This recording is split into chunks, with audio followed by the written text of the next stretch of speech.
जय जाऊ, जय शिवराय, जय शंभूराजे। नमस्कार मित्रांनो, आज 7 सप्टेंबर 2025 रोजी दुर्मिळ आकाशीय सोहळा खग्रात चंद्रग्रहण सुरू झाला आहे।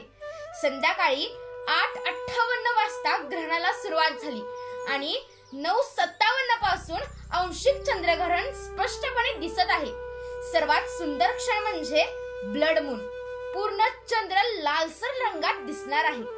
हा टप्पा रात्री 11 वाजता सुरू होऊन 12:22 वाजेपर्यंत चालणार आहे। तब्बल 82 मिनिटे हा लालसर चंद्र आकाशात झळकणार आहे। भारतासह आशिया, आफ्रिका आणि युरोपमध्येही हे ग्रहण स्पष्टपणे दिसत आहे। त्यामुळे जर तुम्ही आता आकाशाकडे पाहिलं तर नक्कीच हा अद्भुत सोहळा अनुभवू शकता। अशा आकाशीय घटना फारच क्वचित घडतात, त्यामुळे अशा संधीत दौडू नका आणि त्वरित खग्रात चंद्रग्रहण पहा। धन्यवाद। जय जाऊ, जय शिवराय, जय शंभूराजे।